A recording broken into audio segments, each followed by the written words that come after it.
What's up, everybody, and welcome to Rican's Awesome Wrestling. Today we have Bruce Prichard on the Steve Austin Show from Podcast 1. They're going to talk a little bit about WWE's, or at the time I would guess, WWF's, booking. So let's go ahead and check out the clip. When do you make your entrance into WWF? Well, WrestleMania was in March of '87, and I came in April of '87. And your duties were what? I came in, Vince says to me, he goes, I don't have a job description, come on in and find your place. Literally, I had no job description. I'd go to TV, and I would, shadow Vince, and he would do the pre-tapes and all these things, and I'd just walk around with him and watch him doing stuff, and I'd go off and produce interviews and different things, but I watched, and I just hung around, and I got to sit in on booking meetings with him and Pat Patterson, and then... Well, let's talk about some of those booking meetings, though, because back in the day, now this was obviously still at his crib in Greenwich, right? Yep. And so to the people who don't know, back in the day, as Bruce is talking, when Vince was laying out the matches for the next foreseeable future, while Vince was laying out the matches for the next few weeks, months, or whatever, they like to book by Vince's swimming pool at his mansion in Greenwich. Correct, Bruce?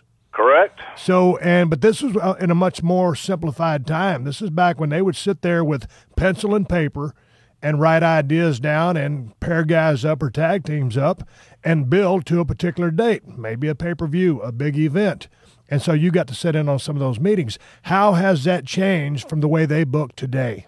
Well, back then, it was literally just a few minds. It was a few heads that you took the big story and you figured out where you wanted to go with that big story. You had an ending point.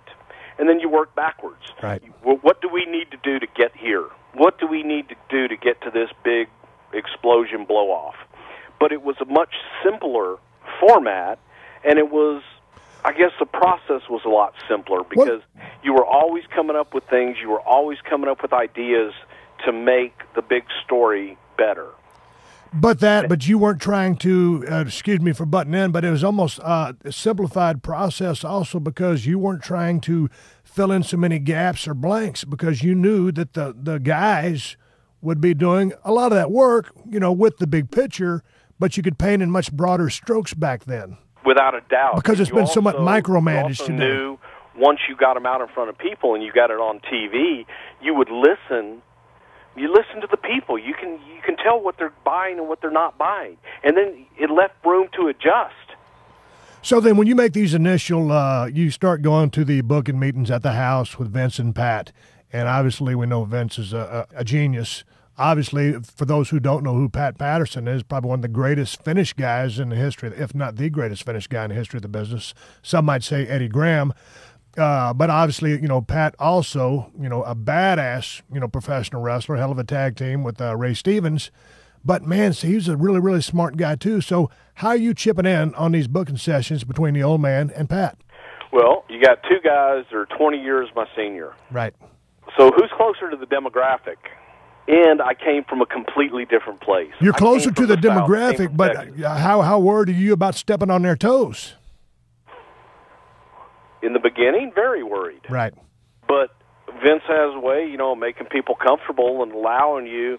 The thing about it is, if you're honest with Vince, and I found later years especially that the more I disagreed with him, and as long as I had backup and I had a reason why I disagreed, he loved it because he didn't just want to hear, yeah, goddamn Vince, that's great. Right. He wanted you to pick it apart. Right. And if you could pick it apart and you had good reasons for picking it apart, not just that sucks, but what if we tried this? What if you take that same idea and you tried this? Or how about trying this over here instead? And I learned a very important lesson from Pat Patterson because I did used to say, nah, that just sucks. That's a shits. Right. Without offering any suggestion to make it better or why it sucked or why it was a shits. And Pat said, he goes, you can suggest things. He goes, but if you added 2 words to your vocabulary, what if? Right. and then you present another side or an option, right, it will come across a lot better. And think about it before you just go, that sucks. right. Because it may suck. It may be the shits, and it may suck. But think about why it sucks and why it's the shits, and come up with a reason and a way to make it better. Right. And we battled. Oh, my God, we used to battle. Vince and I would fight. Oh, brutal. And so then this is 87, 88? Well, I mean, in those times, Steve, I was like in the early '80s. Mainly, I was doing production and TV production and working on the cable shows, all the international. In '88, I pretty much oversaw the syndicated programming and all the TV at that point. So I would work with Vince and Pat, but more from the TV end. So that's what booking was in the WWF, WWE, whatever you want to call it. I've been involved in booking in several different companies, several different ways. I've had it where we'd all go to the promoter's house, where he didn't have a swimming pool like Vince. We'd all go to his house, he'd prepare a big dinner, and it'd be a pitching of ideas between about 5 guys. I've done it where I was the sole booker, and I had to write everything out. The one thing that sucks about that is you think you have great ideas, but there's nobody there to tell you, well, that's stupid. That doesn't make any sense. Why do you have them doing that? It doesn't make sense. You always need somebody to bounce things off of. No matter how great you think your booking ideas are, there's a flaw in them. I'll admit, I have flaws in mine. I've also worked booking where it was emails going back and forth. While this got booking done quicker as we didn't have to wait till the weekend, you often lost train of thought. People lost where they were or what was going on. They missed 2 or 3 emails.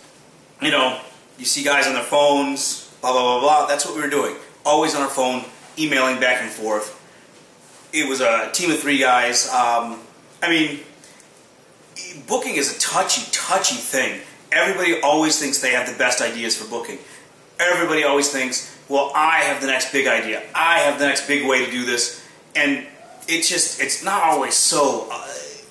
Booking is not for everybody. I've learned that in my years of wrestling, people say they want to run a company, they want to do this, they want to start. No, they want to play booker. They want to play with their live action figures. They want to play G.I. Joe, but with pro wrestlers. They want these guys to do what they want them to do. It doesn't matter if they have a good idea, a bad idea, what. They just want to be the guy in control. They don't want to be a promoter. They don't want to run a wrestling company. They don't want to go out and get sponsors. They don't want to do all of this stuff. They want to be a booker. And there's just not that many guys who can be a booker, who have the right psychology to be a booker. Anyways, with all that out of the way, tell me, what was the worst booked moment you have ever seen in pro wrestling? Whether it was in the indies, it was the majors, ECW, WCW, WWE, you know, the territories, whatever. Just what is the worst booked moment ever in pro wrestling? Go ahead and throw it in the comments. Let me know. Subscribe to the channel, and we'll see you guys next time.